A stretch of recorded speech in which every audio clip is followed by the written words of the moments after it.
لا حول ولا قوة إلا بالله العلي العظيم. أعوذ بالله السميع العليم من الشيطان اللعين الرجيم. بسم الله الرحمن الرحيم. الحمد لله الواحد الأحد الفرد الصمد الذي لم يلد ولم يولد ولم يكن له كفوا أحد، والصلاة والسلام والتحية والإكرام على البشير النذير السراج المنير الطهر الطاهر الدر الفاخر العلم الظاهر المنصور المؤيد الرسول المسدد سيدنا ونبينا بالقاسم محمد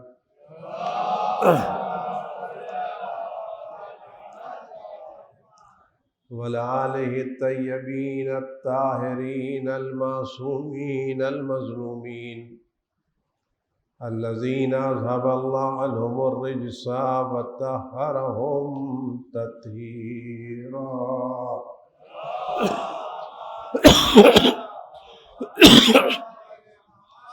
سيما على بقية الله في العالمين وخاتم أئمة المعصومين الكهف الحسين وغياث المستر المستكين ملجأ الهاربين وعصمة المعتصمين أرواحنا وأرواح العالمين لتراه بمقدمه فدا.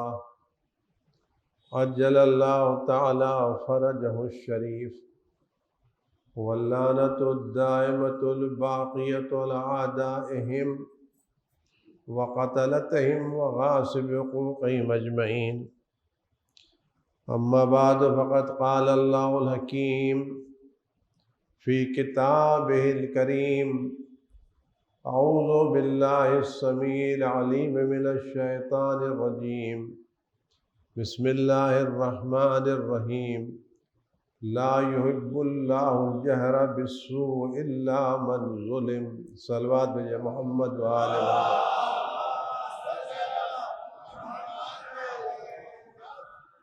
خداوند عزیز متعال رحمان الرحیم غفور و غفار، ہمارے امام وقت حضرت حجت ابن الحسن عسکری صلوات اللہ السلام علیہ کہ ظہور پر نور میں تعجیل فرمائے اور آفت و بلا سے ان کی حفاظت فرمائے، ہر طرح کے رنج و غم و علم کو ان کو وجود مقدس سے دور رکھے، اور صدقے میں یہ بلا دنیا والوں سے اور خاص کر اہل بیت کے چاہنے والوں سے دور ہو، اور جو خدا نخواستہ اس بلا میں گرفتار ہے خدا ان کو شفائے کامل عاجل عنایت فرمائے، اور خدا کی بارگاہ میں صدیق طہرہ سلام اللہ کے واسطے اس درد و دعا ہے کہ یہ چند ساعتیں جو بیوی کے ذکر کی سعادت نصیب ہوئی ہے، خدا توفیق دے کہ ان چند لمحات میں کچھ ایسی باتیں زبان پر جاری ہو سکیں جو اہل بیت علیہ السلام کی خوشنودی کا سبب ہو، ہماری بہتری کا سبب ہو، اور خدا وجہ ان چند لمحات میں ہمیں نفس امارہ سے، شیطان سے، وسوسوں سے دور رکھے، تاکہ چند کلمات امام وقت کی خوشنودی کے مطابق زبان سے جاری ہو سکیں اور امام کی لبوں پر مسکراہٹ کا سبب بن سکیں۔ آئیے ان سب کے لیے اپنے امام کی سلامتی کی دعا کرتے ہیں اور انہوں سے بہترین توفیقات کی درخواست کرتے ہیں۔ اعوذ باللہ السمیع العلیم من الشیطان الرجیم۔ بسم اللہ الرحمن الرحیم۔ اللہم کن ولیک الحجۃ ابن الحسن صلواتک علیہ وعلی آبائہ فی هذه الساعة وفي كل ساعة وليا وحافظا وقائدا وناصرا ودليلا وعينا حتى تسكنه أرضك طوعا وَتُمَتِّعْهُ فِيهَا طَوِيلًا. سماعت.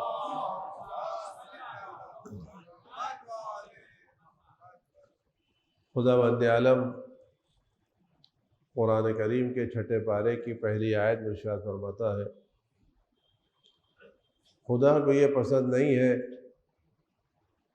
کہ بلند آواز سے یا اعلیٰ اعلان برائیوں کا ذکر کیا جائے. ان اللہ لا یحب الجہر بالسوء. خدا نہیں چاہتا کہ برائیوں کا تذکرہ، ظلم کا تذکرہ اعلیٰ اعلان کیا جائے. الا من ظلم، مگر وہ شخص جس پر ظلم کیا گیا ہے، جس کو ستایا گیا ہے، جس کو اذیت دی گئی ہے. قرآن کی آیت اس کو یہ اجازت دیتی ہے کہ اس کے ظلم کا تذکرہ اعلیٰ اعلان کیا جائے. یعنی خدا یہ پسند کرتا ہے کہ مظلوموں کا ذکر اعلیٰ اعلان کیا جائے، ظالموں کا تذکرہ کیا جائے اور مظلوموں کی داستان بیان کی جائے.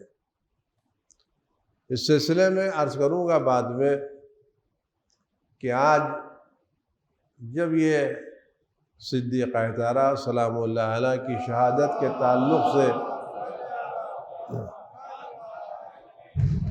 یہ مجلسیں منعقد ہوتی ہیں تو ادھر ادھر سے کچھ اس طرح کی باتیں کہی جاتی ہیں کہ جب آپ اس طرح کی مجلسیں پڑھیں گے، منعقد ہوگی، تو بہت سے پرانے راز، پرانی داستانیں، پرانے واقعات سامنے آئیں گے اور پرانے زخم کریدے جائیں گے اور ایک اختلاف کی فضا قائم ہوگی.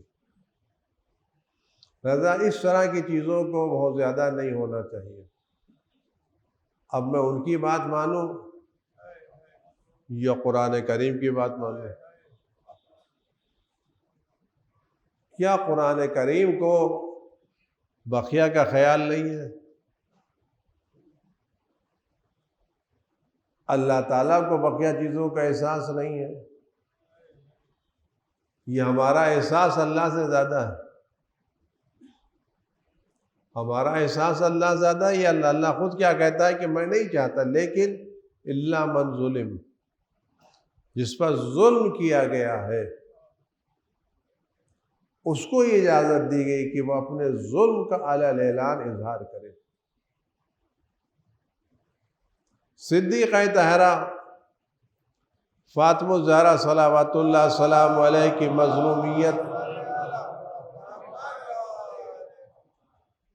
کا تذکرہ آپ غور کریں کہ ظلم ہوتا ہے، لیکن کس پر ظلم کیا جائے اس سے ظلم کا درجہ بڑھ جاتا ہے. یہ بات اپنے ذہنوں میں آپ رکھیں اور کوشش کرو کہ ان چند دنوں میں کچھ باتیں آپ تک پہنچا سکوں. اور میری گزارش ہے تمام حضرات سے اپنے واقع دل کی گہرائیوں سے پاک نیتوں کے ساتھ یہ دعا کریں کہ ان مجلسوں میں کوئی ایک مجلس ایسی ہو جائے کہ جس میں زہرا کے لال کی نظر عنایت شامل ہو جائے. ہم یہ تمنا نہیں کر سکتے کہ اس لائق نہیں ہے، اس کے اہل نہیں ہے کہ ان کو اپنی مجلس میں بلا سکیں. گناہ گار ہیں، خطا کار ہیں. کہاں وہ پاک و پاکیزہ، کہاں گناہ گار. لیکن اتنی درخواست ضرور کر سکتے ہیں کہ کم از کم ایک نظر عنایت. ان دنوں میں جتنی مجلسیں ہو رہی ہیں تو جو مجلسیں ان کی مورد نظر عنایت قرار پائیں، ان مجلسوں میں ایک مجلس یہ بھی ہو جائے تاکہ کل ہم ان کے سامنے کہہ سکیں کہ ہم نے آپ کی جد ماجدہ کا غم منایا اور ان کے فضائل و مناقب اور ان کے مصائب ہم نے بیان کیے. ایک بات آپ سنیں، پیغمبر اکرم صلی اللہ علیہ وآلہ وسلم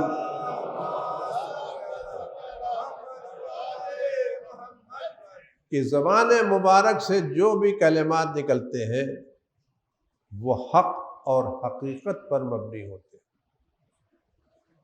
زبان پیغمبر سے کوئی ایک جملہ جذبات کی بنیاد پر، رشتہ داری کی بنیاد پر، قرابت داری کی بنیاد پر نہیں ہوتا، کیونکہ پیغمبر کا درجہ اس سے بہت بلند ہے کہ وہ قرابت داری کی بنیاد پر کسی کے فضائل بیان کرے اور ذاتی دشمنی کی بنا پر کسی کے مصائب یا کسی کی برائیاں بیان کرے۔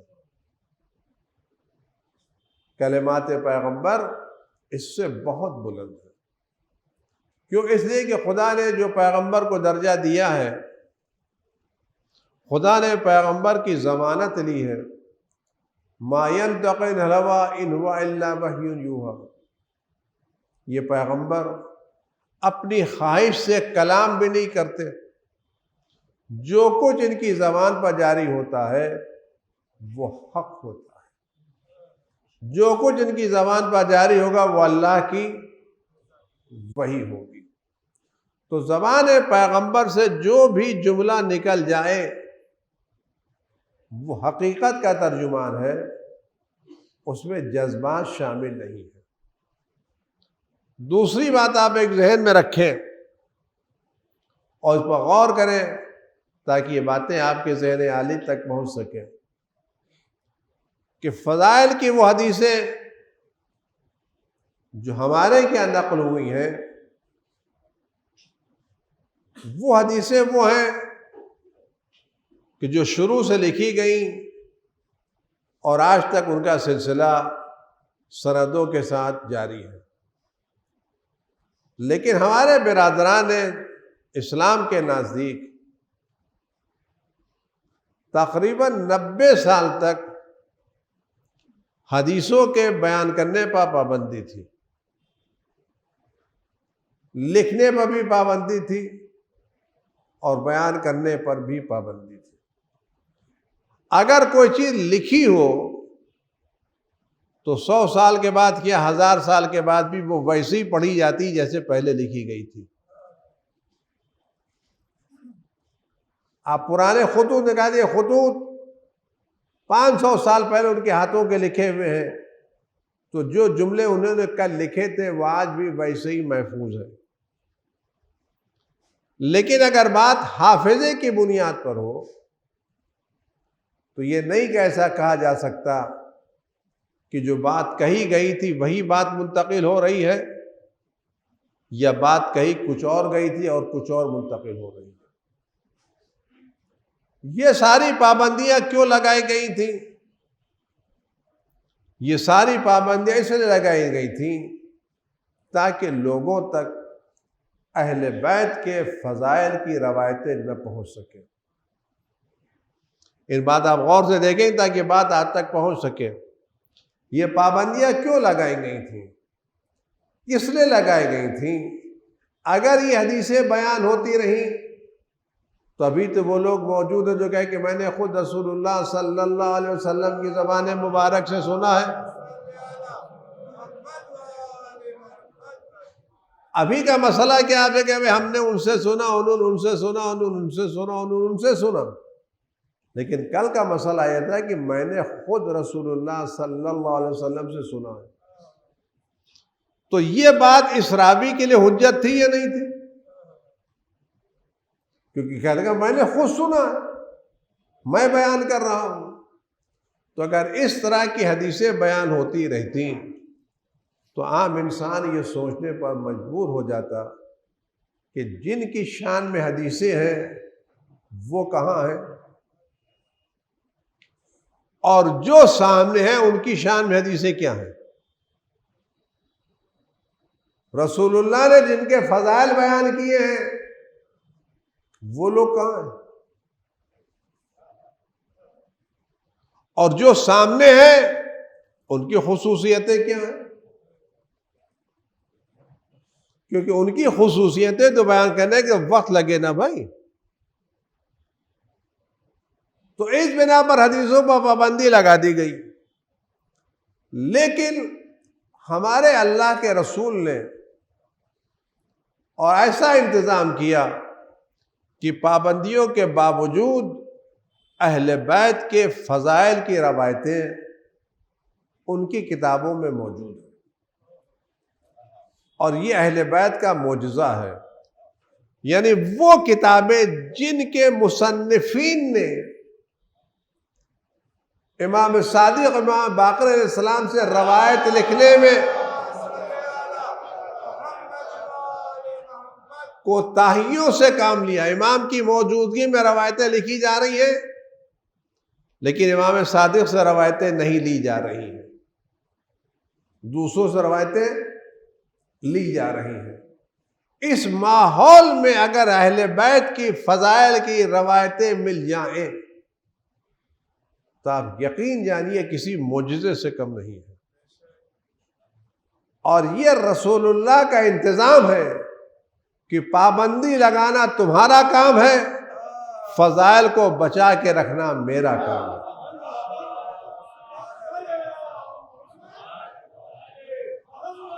سلوات بھیج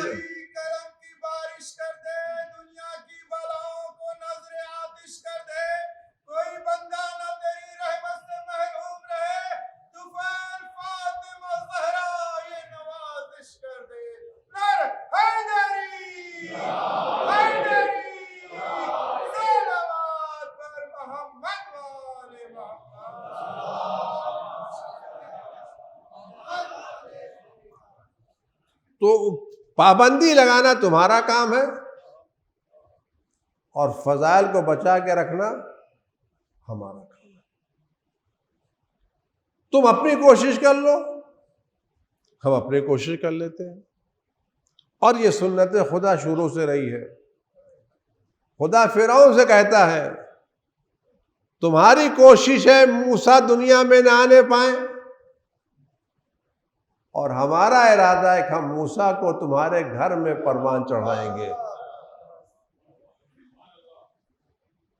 آپ غور کریں، اگر خدا بند عالم جناب موسیٰ کو کسی جنگل میں کسی پہاڑ میں پروان چڑھاتا تو فرعون یہ کہہ سکتا تھا کہ مجھے پتہ نہیں تھا جنگل میں تھے، فلاں جگہ تھے، میرے ملک میں ہوتے تو میں زندہ رہنے نہ دیتا۔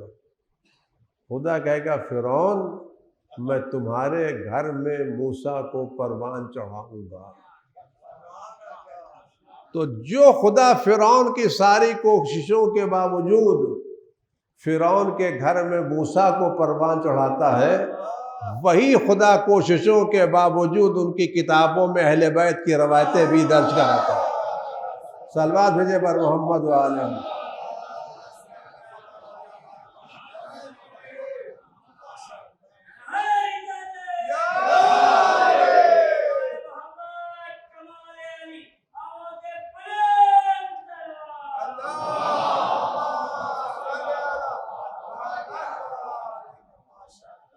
یہ اللہ کا انتظام ہے، یہ کسی اور کا انتظام نہیں ہے، کیونکہ روایتیں اگر آپ غور سے دیکھیں تو ان لوگوں نے بڑی چھان بین کی۔ اور دوسری بات میں عرض کروں کہ پرانے لوگوں نے تو کتابیں لکھ ڈالی، اب وہ لکھ کے چلے گئے، لیکن جب استدلال ہونے لگا تو نئے جو ایڈیشن ہونے آنے لگے تو اس نئے ایڈیشنوں میں روایتیں کاٹی جانے لگی۔ لیکن یہ اللہ کا انتظام ہے کہ ساری کوششوں کے باوجود آج بھی فضائل کی روایتیں اتنی ہیں۔ میں ایک جملہ کسی بزرگ کا نقل کروں اور پھر صدیقہ طاہرہ کے تعلق سے کچھ باتیں آپ خدمت عرض کروں۔ کسی نے پوچھا اہل بیت کے فضائل کے لیے، مولا کے فضائل کے لیے، اس نے کیا بلیغ جملہ کہا کہ میں علی کے فضائل کیا بیان کروں۔ دوستوں نے جان کے خوف سے بیان نہیں کیے، دشمنوں نے دشمنی میں بیان نہیں کیے، اس کے بعد بھی فضائل اتنے ہیں کہ پوری دنیا فضائل علی سے چھلک رہی ہے۔ یعنی اگر سارے فضائل آ جاتے تو کیا ہو جاتا؟ تو آج اہل بیت کی حقانیت ہم ان کی کتابوں سے ثابت کریں گے. اگر ہم اپنی کتابوں کی بات کریں تو کہیں گے صاحب ہم آپ کو مانتے ہی نہیں ہیں، ہم آپ کو مسلمان ہی نہیں جانتے، تو آپ کے حدیثوں کو کیا مانیں؟ ہم آپ کے اماموں ہی کو قبول نہیں کرتے. ہم کہیں گے آپ اپنے اماموں کو مانتے نہیں مانتے؟ جن کو آپ مانتے انہی کی حدیثیں لے لیجئے. اور یہ بات اپنے ذہن میں رکھیں، حدیث پیغمبر نظر رکھتی ہے قیامت تک کے واقعات پر. زبان پیغمبر سے جملے نکلتے ہیں وہ قیامت تک کی باتوں پر نظر رکھتے ہیں. اب آپ غور فرمائیں کہ پیغمبر نے کیا فرمایا. ہر آدمی، ہر باپ اپنی بیٹی سے کے لیے کہتا ہے یہ میرے آنکھوں کا نور ہے، دل کا سرور ہے، دل کا ٹکڑا ہے. یہی تو کہتا ہے نا، یہ بیٹی میری آنکھوں کی ٹھنڈک ہے، میرے دل کا سرور ہے، میرے گھر کا نور ہے، میرے گھر کی برکت ہے. کوئی باپ یہ کہتا ہوا ملتا ہے کہ بیٹی کی رضا میری رضا ہے، بیٹی کی ناراضگی میری ناراضگی ہے؟ آپ نے بہت سے باپ دیکھے ہوں گے جب نے بیٹی کے فضائل بیان کیے، میری آنکھوں کا نور ہے، میرے دل کا ٹکڑا ہے، میرے گھر کی رونق ہے. لیکن کوئی باپ یہ کہتا ہے کہ جو اس کو ناراض کیا اس نے مجھ کو ناراض کیا، جس نے اس کو خوش کیا اس نے مجھے خوش کیا. یہ پیغمبر کیوں فرما رہے ہیں؟ اس طرح کی روایتیں ایک دو روایتیں نہیں ہیں. فرض فاطمہ میرا ٹکڑا، فاطمہ تو بضعۃ منی، فاطمہ میرا ٹکڑا ہے، میرا حصہ ہے. آیا یہ جو پیغمبر فاطمہ زہرا کا اپنا حصہ کہہ رہے ہیں، تو کیا پیغمبر کی شخصیت ایک جسمانی شخصیت ہے؟ جیسے ہمارے ہاتھ کی ایک انگلی، ہمارے بدن کا ایک حصہ. تو آیا پیغمبر کی دو شخصیتیں ہیں، ایک ان کی مادی شخصیت ہے، ایک ان کی رسول کی شخصیت ہے. قرآن کیا کہتے ہیں؟ ما محمد الا رسول، پیغمبر سر سے پیر تک رسول ہے. ان کی زندگی کا کوئی لمحہ مرضی پروردگار سے خارج نہیں ہے. پیغمبر رسول ہیں، ان کی ہر بات اللہ کی بات ہے. تو فرمایا جب مجھ سے ہے تو جناب زہرا پیغمبر کے بدن کا ٹکڑا ہونے کے ساتھ ساتھ پیغمبر جناب زہرا رسالت کا جز ہے. اور جب رسالت کا جز ہے تو وہ چیز جو رسالت کی خصوصیت ہے وہ زہرا میں پائی جاتی ہے. جناب زہرا جس میں پیغمبر کا حصہ نہیں ہے، جس میں پیغمبر کے ساتھ ساتھ ان کی رسالت کا حصہ ہے،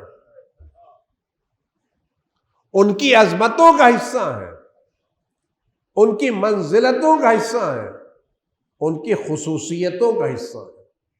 پھر ملتا ہے جب چلتی تھی تو ایسا لگتا تھا رسول اللہ چل رہے ہوں. اور وہ لوگ جو فاطمہ سے چلتے تھے وہ بھی یہ کہا کرتے تھے کہ میں نے فاطمہ سے بڑھ کے رسول اللہ جیسا شبیہ کوئی نہیں دیکھے. اگر سب سے زیادہ رسول اللہ سے کوئی مشابہ تھا تو صدیقہ طاہرہ سلام اللہ علیہ.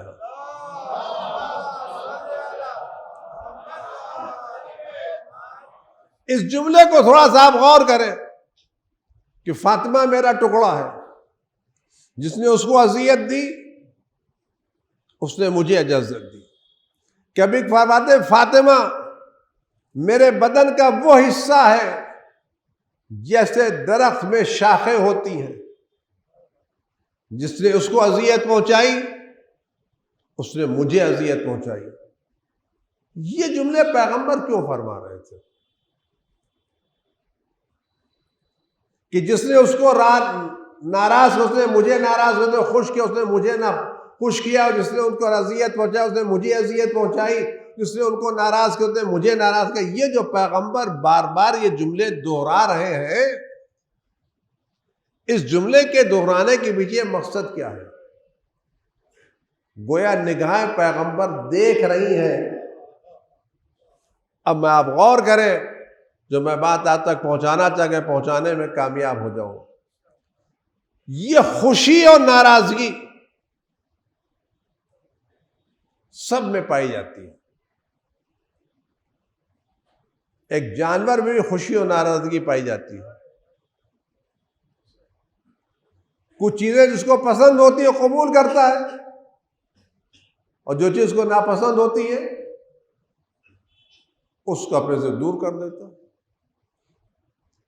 یہاں تک کہ یہ چیزیں آپ کے درختوں میں بھی پائی جاتی ہیں. جو چیزیں ان کے لیے مفید ہوتی ہیں وہ لے لیتے ہیں, اور جن چیزیں نقصان دہ ہوتی ہیں ان کو وہ چھوڑ دیتے ہیں. لیکن یہاں جو چیزیں ہوتی ہیں وہ کمال کا سبب نہیں بنتی, کیونکہ ان کے اختیار کی چیزیں نہیں ہوتی. لیکن جب انسان کی منزل آتی ہے تو انسان بھی خوش ہوتا ہے اور ناراض ہوتا ہے. یہ خوشی اور ناراضگی کبھی حیوانی ہوتی ہے اور کبھی انسانی ہوتی ہے. ہم سب روزانہ خوش بھی ہوتے ہیں, ناراض بھی ہوتے ہیں, لیکن واقعاً کہ ہماری خوشی اور ناراضگی عقل اور ایمان کی بنیاد پر ہوتی ہے یہ اپنے مزاج کے اعتبار سے ہوتی ہے. کسی نے سلام کرنے میں دیر کر دی, ناراض ہو گئے. کسی نے جھک کے سلام کر لیا, خوش ہو گئے. پانی لانے میں دیر ہو گئی, ناراض ہو گئے. اچھی چائے پلا دی, خوش ہو گئے. تو یہ خوشی اور ناراضگی, ایک جملہ مزاج کے خلاف نکل گیا تو ناراض ہو گئے, اور کل جس سے ناراض تھے آج اس نے لا کے ہار پھول پہنا دیا تو تعریفیں کرنے لگے. کل جس کی بیٹھ کے برائیاں کرتے تھے اور چاروں طرف بیٹھ کے اس کے باتیں کیا کرتے تھے, آج جب اسے تھوڑی سی باتیں کر دی تو تعریفیں کرنے لگے. اور آج ابھی تعریفیں کر کے اٹھے نہیں تھے کہ ایک ہفتے کے بعد پھر برائی شروع کر دی. تو وہاں کیا ہوتا ہے یا نہیں ہوتا؟ روزانہ ہوتا ہے. باہر نہ ہوتا تو گھر میں ہوتا ہے یا نہیں ہوتا؟ تھوڑی سی چائے ملنے میں دیر ہو گئی تو ناراض ہو گئے. جاتے وقت تک دروازے تک پہنچا دیا تو خوش ہو گئے. یہ ہماری خوشی انسانی جذبے کے تحت ہے یا حیوانی جذبے کے تحت ہے؟ آپ غور کریں. ہم جو خوش ہوتے ہیں اس کے پیچھے ایمان ہے یا جذبات ہے؟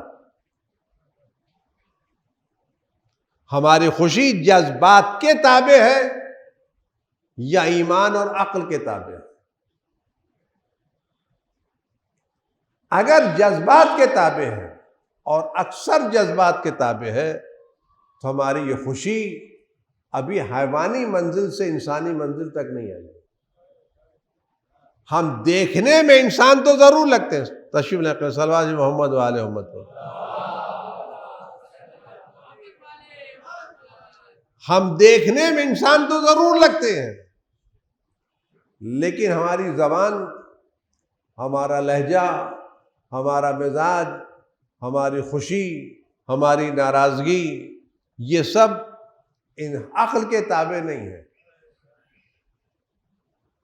عقل کے تابع کب ہوگی؟ جب ہم جذبات کو کنارے رکھ کر کے عقل کی بنیاد پر کام کریں. یعنی خوشی ہماری عقل کے مزاج کے مطابق ہو. اگر ہماری خوشی عقل کے مزاج کے مطابق ہو جائے تو ہم عقل کی انسان کی منزل میں آئیں گے. آپ غور کریں کہتے ہیں. اب آپ غور کریں خدا پیغمبر کے بارے میں کیا کہتا ہے؟ ما ينطق عن الهوى، یہ اپنی خواہشات نفس سے کلام نہیں کرتے. یعنی پیغمبر کی ساری زندگی وہ ہے جو عقل کی بنیاد پر ہے، خواہشات کی بنیاد پر نہیں ہے.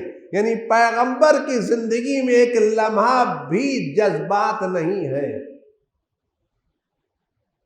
خدا بند عالم پیغمبر سے جذبات کی نفی کر رہا ہے. جب خدا جذبات کی نفی کر رہا ہے اس کا مطلب کیا ہے؟ اگر پیغمبر کسی سے خوش ہو رہے ہیں تو وہی کے مطابق ہیں، کسی سے ناراض ہو رہے ہیں تو وہی کے مطابق ہیں، کسی کو قصہ میں لے رہے ہیں تو وہی کے مطابق ہیں، کسی کو آنے سے روک رہے ہیں تو قصہ کے مطابق تو وہی کے مطابق ہیں. اور اگر قرآن کے مطابق کسی کو طلاق کی اجازت دے رہے ہیں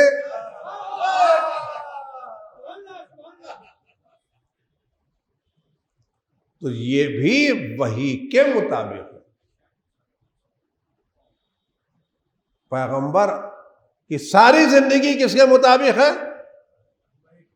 وحی کے مطابق. وحی کے مطابق ہونے کا مطلب کیا ہے؟ یعنی جو خدا کی رضا وہ ہماری رضا، جس سے خدا ناراض اس سے ہم ناراض. یہ مطلب تو خدا کی رضا پہلے، ہماری رضا بعد میں. تو کمال انسان کیا ہے؟ انسان عصمت کی اس منزل پر پہنچ جاتا ہے جہاں اس کا ہر فعل مرضی خدا کے مطابق ہوتا ہے. اس کے ایک فعل بھی مرضی خدا کے خلاف نہیں ہوتا. وہ اس سے راضی ہوتا ہے جس سے خدا راضی، اور اس سے ناراض ہوتا ہے جس سے خدا ناراض. یہ کس کی منزل ہے؟ آپ غور کریں، میں پھر دوہرا رہا ہوں.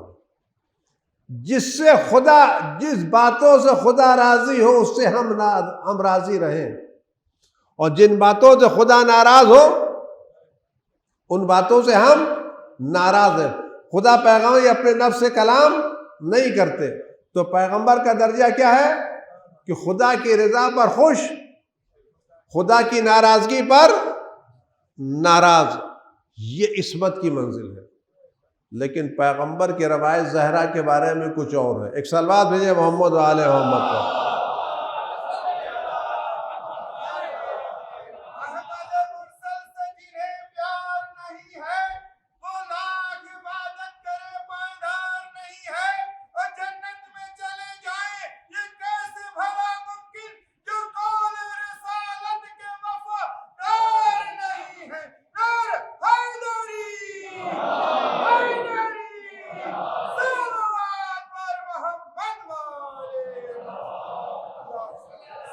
میں بات پھر دوہرا رہا ہوں، جو خدا کی رضا پر راضی ہو جائے،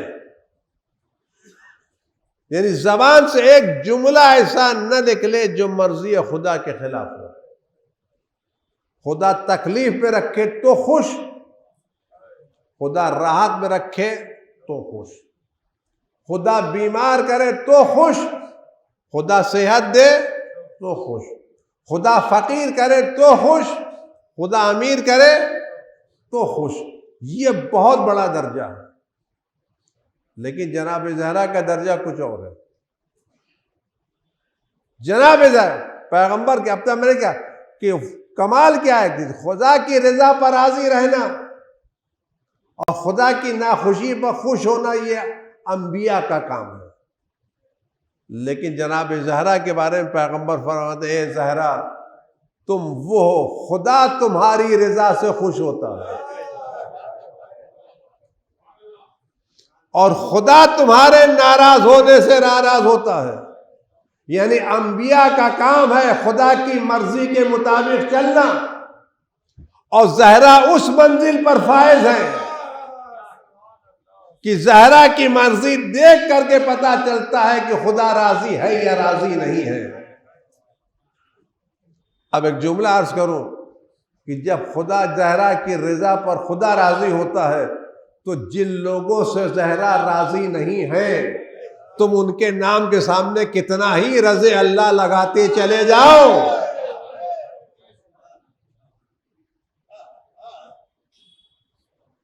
کیونکہ خدا کیا کہتا ہے، پیغمبر نے کیا فرمایا کہ خدا زہرا کی رضا سے راضی ہوتا ہے. اور یہ جملہ بڑا ہے اور یہ بڑی عصمت کی دلیل ہے. عزیزان گرامی، عام حالات میں اپنے کو سنبھال کے رکھنا الگ مسئلہ ہے، لیکن شدت مصائب میں، شدت ظلم میں، مصیبتوں کے ہجوم میں اپنے نفس کو قابو میں رکھنا اور ایک جملہ مرضی خدا کے خلاف زبان سے نہ نکالنا، یہ شجاعت ہے. اس منزل پہ اگر کوئی فائز ہے جناب زہرا. اب آپ غور کریں کہ خدا کس سے راضی ہوتا ہے؟ جس سے فاطمہ راضی. اور ایک جملہ میں آپ سے عرض کروں، قرآن کہتا ہے وَرِضْوَانٌ مِّنَ اللَّهِ اکبر، اللہ کی ذرا سی رضا بہت بڑی چیز ہے. تو جس کو اللہ کی ذرا سی رضا مل جائے اگر وہ بڑی چیز ہے تو جس کو فاطمہ زہرا کی خوشنودی مل جائے، اگر اللہ کسی سے ذرا سا راضی ہو جائے تو بڑے درجے پر، اور فاطمہ زہرا کسی سے راضی ہو جائے تو اس کا درجہ کتنا بڑا ہوگا. اب آپ غور کریں، یہ تاریخ کے واقعات ہیں جو لکھے گئے ہیں کہ جب واقعہ ہو گیا، بیوی کا گھر جل گیا اور فضا تھوڑا سا حالات دھیرے دھیرے بدلے، تو جن لوگوں نے جناب زہرا سلام اللہ کو ستایا تھا، دیکھیے ایک بات آپ غور کریں، یہ اپنے ذہن میں رکھیں گے کہ آدمی دوسروں کو کتنا ہی اپنی دلیلوں سے مطمئن کر لے، لیکن اگر اس کا ضمیر ذرا سا بھی ہے نا تو اکیلے میں اس کو ستاتا ضرور تم نے غلط کام کیا. آدمی دوسروں کو کتنا ہی مطمئن کر لے لیکن اپنے آپ کو بند کرنا. الانسان علی نفسہ بصیرہ ولو القی معاذیرہ، انسان کتنا ہی عذر کیوں نہ پیش کر لے لیکن وہ اپنے کام کو دوسروں سے بہتر جانتا ہے. میں نے کسی کو سلام کیا نہیں کیا، میں کہہ سکتا ہوں بھائی میں متوجہ نہیں تھا، آپ کو دیکھا نہیں تھا، سب کچھ نہیں تھا، چلے گئے. لیکن میں اندر سے پوچھوں کہ نہیں میں دیکھ تو رہا تھا، میں نے جان بوجھ کے نظر جھکائی ہے، تو میں دوسروں کو تو کہہ سکتا ہوں میں نے نہیں دیکھا، لیکن میں اپنے آپ کو تو دھوکہ نہیں دے سکتا نا. اب آپ غور کریں کہ جب یہ سارے کام ہو گئے تو لوگوں کے احساس آئی جناب پیغمبر کی روایتیں اور ہم نے جناب زہرا کو ستایا ہے، اگر یہ کام ایسا ہی رہا تو دنیا تو گزر جائے گی لیکن آخرت میں ہمارا گزرنا مشکل ہوگا. لہذا کام کریں، چلتے ہیں اور جناب زہرا سے معافی مانگ لیتے ہیں اور کام بھی ہو جائے گا. جیسے بھائی کیا کسی کو جا کے ہم نے سڑک کے اوپر دو چار باتیں کہہ دی، گالی دے دی، پھر گھر میں آ کے سوری،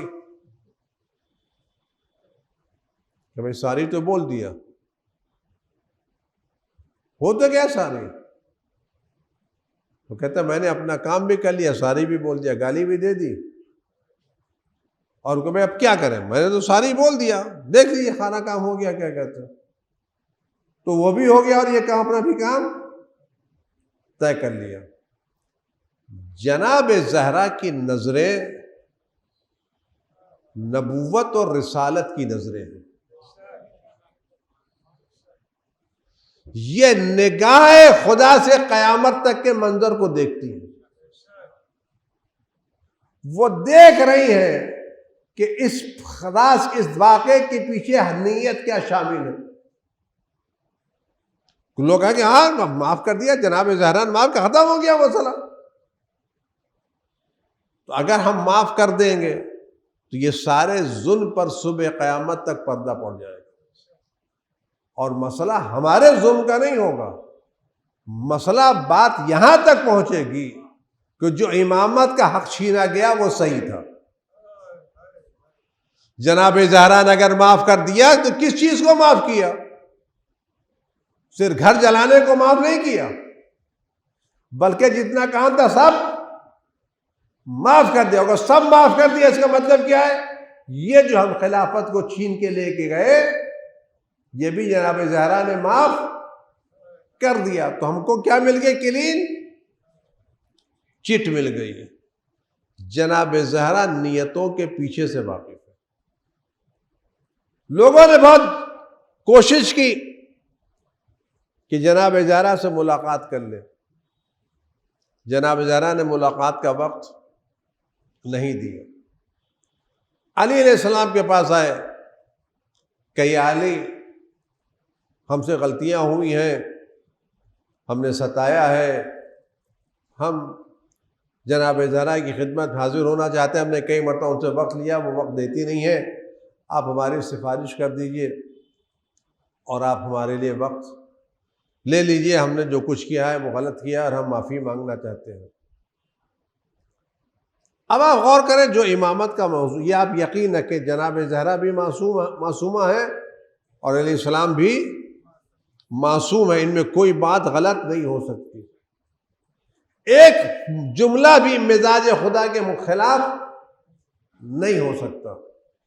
علیہ السلام نے عرض کی کہ بیوی یہ لوگ بار بار مجھ پہ زور دے رہے ہیں اور کہہ رہے ہیں کہ آپ ان سے مل لیجئے. کہا میں نہیں ملوں گی. اب اس بیچ میں دونوں کے درمیان کیا باتیں ہوئی, یہ باتیں تاریخ نے نہیں لکھی ہیں, لیکن واقعات بتاتے ہیں کہ دونوں کے درمیان کچھ باتیں ہوئیں. ان باتوں کے بعد بیوی نے فرمایا ٹھیک ہے یہ گھر آپ کا ہے, میں آپ کی کنیز ہوں, آپ بلا لیجیے. اس کے بعد کا جملہ اسے پتا چلے گا دونوں کے درمیان کیا باتیں ہوئی تھیں. لوگ اس کہتے ہیں نہیں جناب زہرا ناراض تھی, علیہ السلام نے زور دیا. نہیں, معصوموں کے درمیان جھگڑا نہیں ہوتا. یہ ہمارے درمیان جھگڑے کی بات ہے. دو معصوموں کے درمیان اختلافات نہیں ہو سکتے کیونکہ دونوں ایک ہی چادر تطہیر کے نیچے ہیں. جب دونوں ایک ہی چادر تطہیر کے نیچے, نہ دونوں کا مزاج بدل سکتا ہے, نہ دونوں میں اختلافات ہو سکتے ہیں, اور دونوں رسول کی آغوش کے پروردہ ہیں, لہذا فکری اختلاف بھی نہیں ہو سکتا. دونوں کی فکر رسول کی فکر اور رسول کی فکر اللہ کی فکر. تو ان دونوں میں نہ مزاج میں اختلاف ہو سکتا ہے, نہ فکر میں اختلاف ہو سکتا ہے, نہ پسند میں اختلاف ہو سکتا ہے, کیونکہ دونوں معصوم ہیں اور دونوں ایک ہی آیت تطہیر کے نیچے ہیں. ان کی شان میں بھی اسی وقت, ان کی شان میں بھی اسی وقت, تو اختلاف کی کوئی گنجائش نہیں ہے. لیکن جو بات جناب زہرا فرمانا چاہتی ہے, آپ غور کریں, صبح قیامت تک کی بات ہے کہ جناب زہرا نے اپنے عمل سے ثابت کیا کیا ہے. کہ یا علی بلا لیجیے. اس بلانے میں آپ دیکھیں نتیجہ کیا نکلا. آیا نتیجہ علی علیہ السلام کے حق میں نکلا یا نتیجہ علی کے خلاف نکلا؟ جو ملاقات ہوئی اس میں حق ظاہر ہوا، یہ حق چھپا. اب وہ تو دیکھیں نا کہ واقعہ ظاہر کیا ہوا. اگر واقعے کے بعد حق چھپ گیا ہوتا، علی کی حقیقت ختم ہو گئی ہوتی، حقانیت ختم ہو گئی تو ٹھیک تھا. لیکن آیا حقانیت صبح قیامت تک ظاہر ہوئی یا ظاہر نہیں ہوئی؟ کیا بلا لیجیے. آئے جناب زہرا نے سر سے پیر تک چادر اوڑھی اور یہ لوگ آ کے بیٹھے. تو جیسے ہی بیٹھے جناب زہرا نے ان سے منہ موڑ لیا. ایک جملہ میں آپ سے عرض کروں، جناب زہرا کس کی بیٹی ہے؟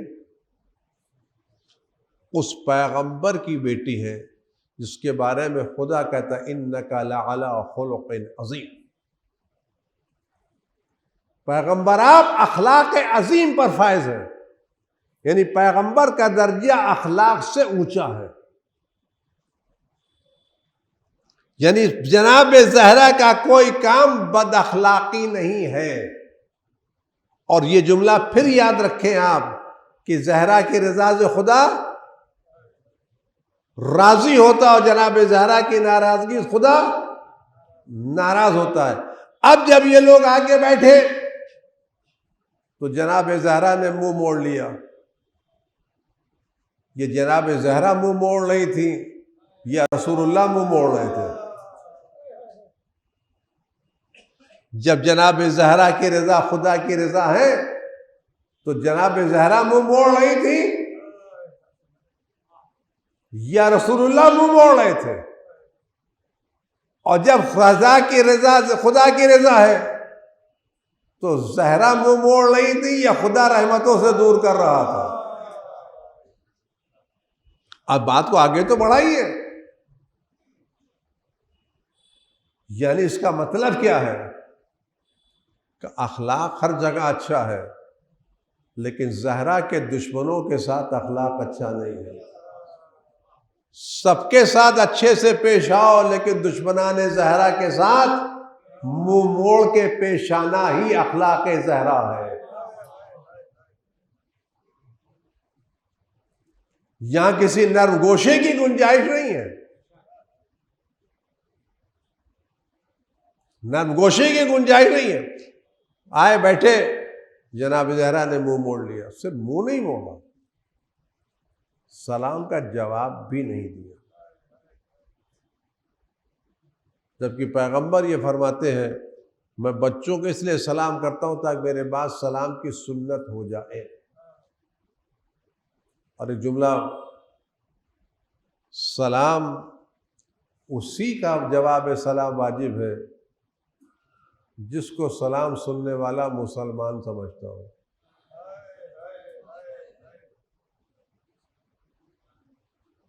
غیر مسلم کے سلام کا جواب واجب نہیں ہے.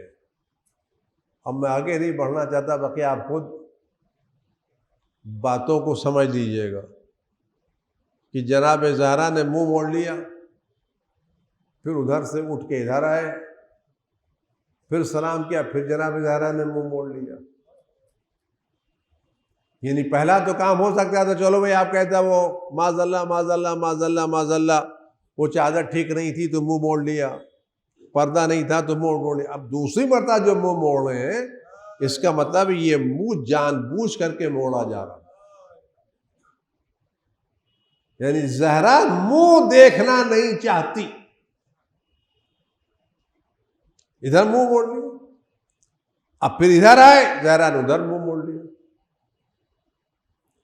اب ان کے دل پر کیا گزرے گی میں تو نہیں کہہ سکتا، لیکن اب ماحول آپ دیکھ علیہ السلام موجود ہیں اور یہ حالات ہو رہے ہیں. تو جناب زہرا سلام اللہ نے اسی منہ موڑے ان لوگوں سے پوچھا میں تم دونوں کو خدا کا گواہ قرار دیتی ہوں، کیا تم دونوں نے میرے بابا سے روایت سنی یا نہیں سنی کہ فاطمہ میرا ٹکڑا ہے؟ کہا سنی. کہا یہ بھی سنا یا نہیں سنا کہ فاطمہ میرا ٹکڑا ہے، فاطمہ جس سے راضی اس سے میں راضی؟ کہا یہ بھی سنا. کہ یہ بھی سنا کہ نہیں تھا جس سے فاطمہ ناراض اس سے میں ناراض، کہ یہ بھی سنا کہ میں خدا کو گواہ قرار دے کے کہتی ہوں کہ تم دونوں نے مجھ کو ناراض کیا ہے، تم دونوں نے مجھ کو ناراض کیا ہے، میں ہر نماز کے بعد تمہارے لیے بد دعا کرتی رہوں گی۔ اور اب آپ غور پر دیکھیں کہ جس سے خدا ناراض ہو جائے وہ ہدایت یافتہ نہیں ہوتا۔ یہ جملے کیا بتا رہے ہیں؟ یعنی جناب زہرا کیوں ناراض تھی؟ آپ یقین جانیے جناب زہرا کی ناراضگی بہت زیادہ جو تھی اس کی وجہ علی کا حق چھینا جانا تھا، اور علی کے حق چھینے جانے پر زہرا اس لیے ناراض تھی کہ اگر یہ حق چھین لیا گیا تو صبح قیامت تک دہشت گردی ختم نہیں ہوگی۔ آج جو کچھ بھی مصیبتیں ہیں یہ علی کا حق چھیننے کی بنا پر۔ اب بقیہ باتیں میں کل عرض کروں گا کل آپ کی خدمت میں کہ جناب زہرا پر ظلم کیا کیا ہوا ہے اور کیسا جناب زہرا کو ستایا گیا ہے۔ آپ سچ بتائیں کہ جس کے گھر سے باپ کا سایہ اٹھ جائے،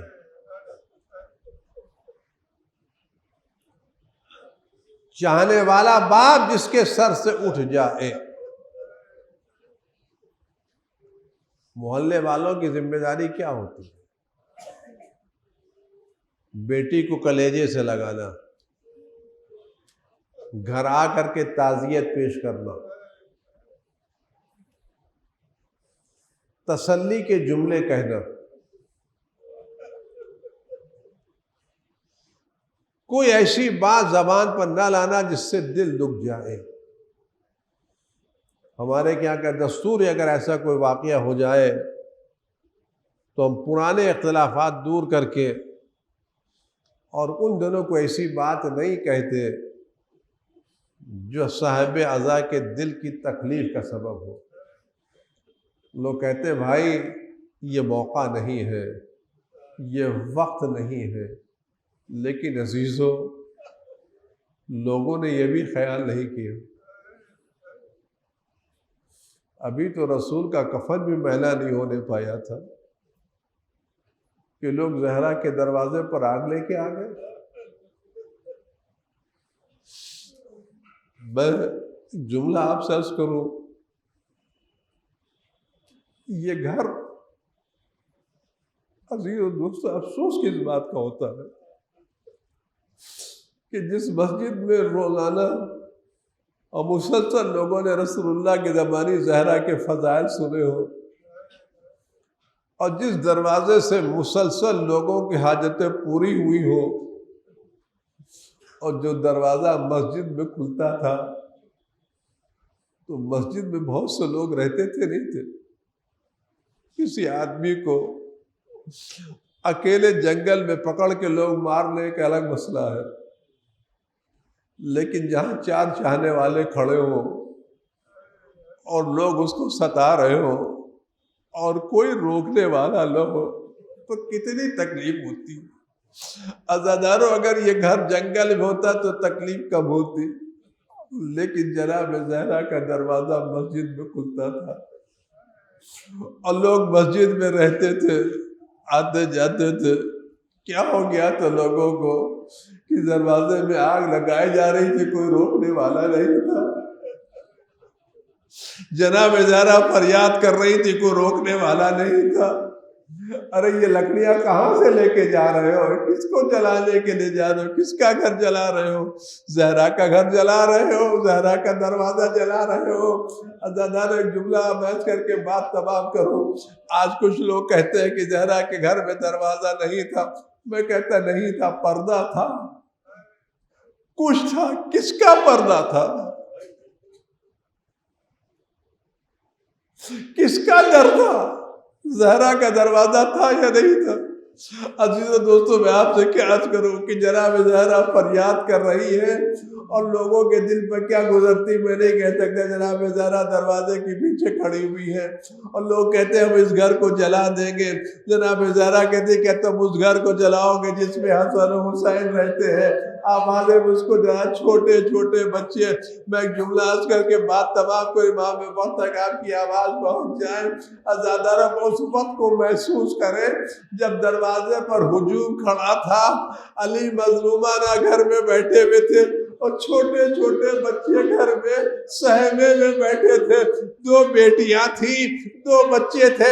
میں نہیں کہہ سکتا ان بچوں کے دل پر کیا گزر رہی ہوگی جب آوازیں آ رہی ہوگی، شعلے بھڑک رہے ہوں گے، دھواں اٹھ رہا ہوگا، تو مجھے ملتا ہے کہ دونوں چھوٹے چھوٹے بچے گردن میں گھٹ رہے تھے کہ ہائے کیا ہو گیا ہے۔ باپ مظلوم کی صورت بنے ہوئے تھے اور ادھر زہرا کے پر دروازہ گرا جائے۔ چھوٹے چھوٹے بچے نمازوں کی سزا سے کبھی آواز دیتے ہوں گے نانا اگر آپ ہوتے تو آج ہماری حالت یہ ہوتی، کبھی ادھر آواز دیتے ہوں گے۔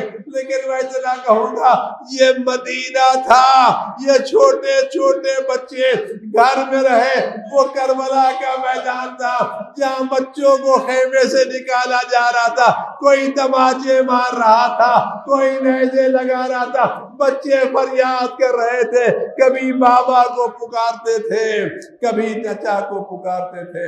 الہی بحق الزہرا وابیہا وبعلہا وبنیہا والسر المستودع فیہا ان تصلی علی فاطمہ وابیہا وبعلہا وبنیہا والسر المستودع فیہا بعدد ما احاط به علمک۔ پروردگار امام مسجد حور میں تاجیل فرما، خرافت والا تمہارے امام کی حفاظت فرما، ہر طرح کے رنج و غم و علم کو ان کے وجود مقدس سے دور فرما۔ پروردگار صدیق طاہرہ سے اس بلا کو ساری دنیا سے اہل بیت کے چاہنے والوں سے دور فرما۔ پروردگار جو لوگ اس طرح کی مجلس منعقد کے مجلسوں کو بارگاہ امام زمانہ میں قبولیت کے شرف عنایت فرما۔ ہم سب کو میدان قیامت میں جناب زہرا کی شفاعت نصیب فرما۔ ان مجلسوں کو ہمارے گناہوں کی بخشش کا ذریعہ قرار فرما۔ اور پروردگار جن لوگوں نے جناب زہرا سلام علیہ پر ظلم ڈھائے پر کو دنیا آخرت میں بدترین عذاب میں گرفتار فرما، اور روزانہ ہمارے دلوں میں ان کی نفرتوں میں اضافہ فرما۔ قلب مقدس امام زمان ہم سے راضی و خوشنود فرما۔ وعجل اللہم فی فرج مولانا